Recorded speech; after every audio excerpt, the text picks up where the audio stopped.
All right, welcome ladies and gentlemen. This is video number 2 in chapter 4, our solution chemistry unit. In this video, I'm going to be talking about aqueous reactions, specifically precipitation reactions, and in the context of precipitation reactions, looking at particle diagrams for these. The sheet with our solubility rules and our electrolyte rules and names of ions would be very, very helpful for this.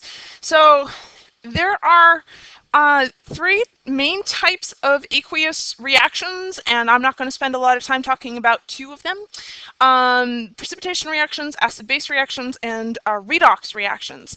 Now, the last one, redox reactions, I'm just going to say right now, I'm not going to really have I don't have a specific lecture video that you have to watch for it. I have an additional lecture video that you can watch, but you don't have to, because the level of detail that we go into that you really need is essentially just a review of Regents Chem. So I am kind of assuming that you can review that on your own. You are still responsible for it. There is a couple owls on it. It will show up in a very small degree on our test, but I'm going to be putting most of the time talking about precipitation reactions in this video, and later on I'll mention acid-base reactions because, again, you mostly know that. So just a heads up that you want to make sure you covered the redox stuff as well, because I don't have a specific video on that you need to watch.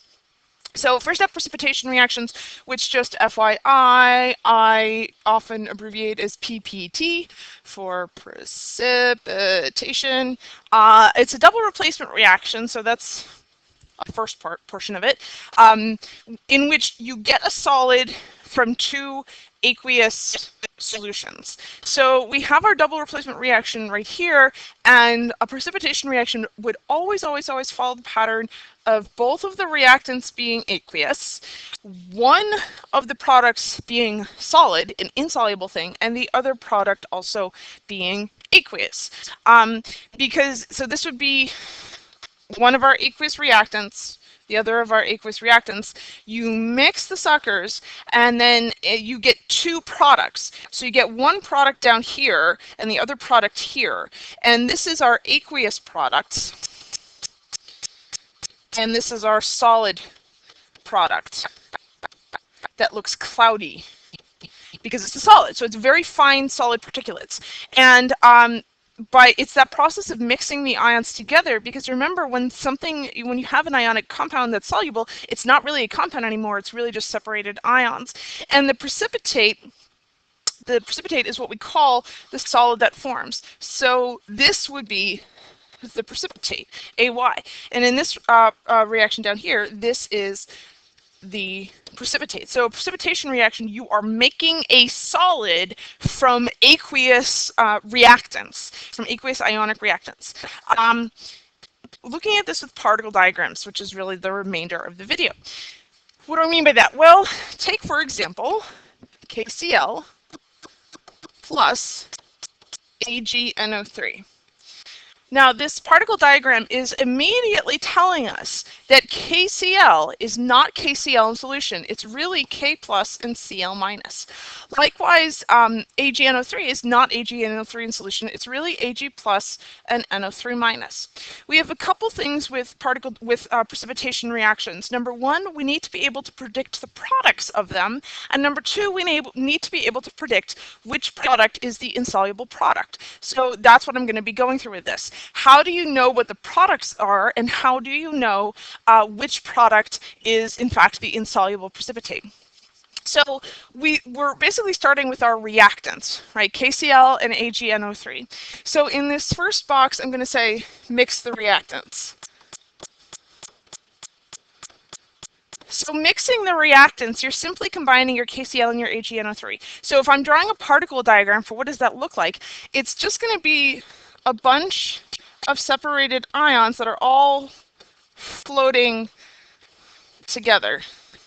I'm not going to draw NO3 quite the same way that they did, but they're all in the same space, right? So mixing your reactants, you literally just have this beaker that's going to contain now these 4 separate ions. But we need to predict the products.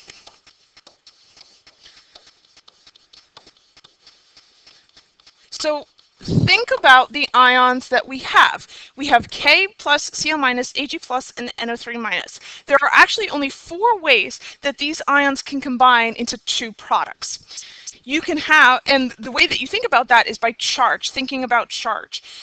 For example, you could not have K plus and Ag plus combined to a product. You can't have that, and the reason is that they're both positively charged. You have to combine a positive with a negative. You cannot combine two negatives. You cannot combine two positives. So there's only 4 possible combinations that we can have for the products.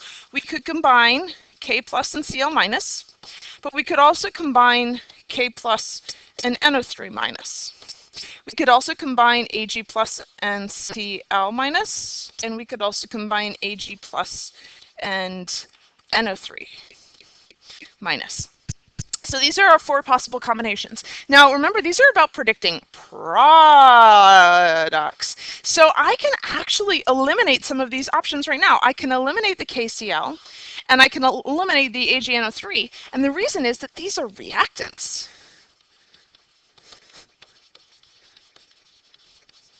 So I know that literally they cannot be products. They are not products, they're reactants, which leaves me then with the combination of K plus sort of combining with the NO3 and Ag plus combining with the Cl, doing that partner swap that is the hallmark of our double replacement reactions. So we know now that our products are going to be KNO3. By the way, I am thinking about charges when I do this, right? K is +1, NO3 is -1, so they're going to be in a 1-to-1. And AgCl, again, I'm also thinking about charges. Ag is +1, Cl is -1, so they're going to be in a 1-to-1. But then the question becomes, so I have KNO3 and I have AgCl, which is the precipitate? Because I want to draw a particle diagram that represents what the beaker looks like after the reaction. So KNO3 versus AgCl. How do you know which one is the precipitate? Solubility rules. You have to know your solubility rules. That's what you have to think of. Solubility rules. Know them, love them, breathe them.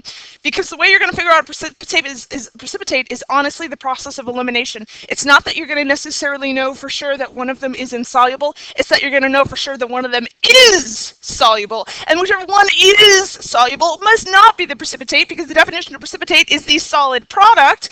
So if it's soluble, then it's not going to be a solid. It's going to be aqueous. So we're going to use what we know about what does dissolve to say that, oh, hey, KNO3. Hey, look at that. KNO3, look at that. That's got a group 1 ion. I know that that's magic, and that magically makes everything soluble. That also has a nitrate ion, which is also magic, and also magically makes everything soluble. So this compound is like double magic, right? It must be soluble. This is very much aqueous, and if I tell you that this is a precipitation reaction, and I tell you that you do get a soluble product, then it cannot be the KNO3.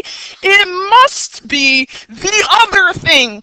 Did I ask you to memorize that silver when combined with chloride is insoluble? No. But did I ask you to memorize that K plus is always soluble and NO3 minus is always soluble? Yes. So the process of elimination, you say, I know that KNO3 is soluble, so I know that AgCl must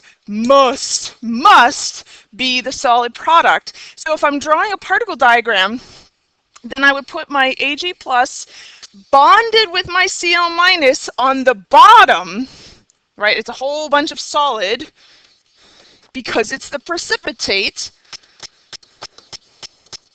But my K plus and my NO3 minus would still be dissociated, still aqueous. And actually, they didn't really do anything at all in the reaction. They just kind of sat there and watched the silver and the chloride get together. So that's the idea. I'm not going to go through the other example. We'll probably do that in class. That is the idea with particle diagrams and precipitation reactions. Think about how your ions can recombine to make 2 new products. Think about what combinations must be products because they're not reactants. And then think about your solubility rules. What do you know for sure is soluble? Therefore, what must be insoluble if the problem tells you that a precipitate has formed?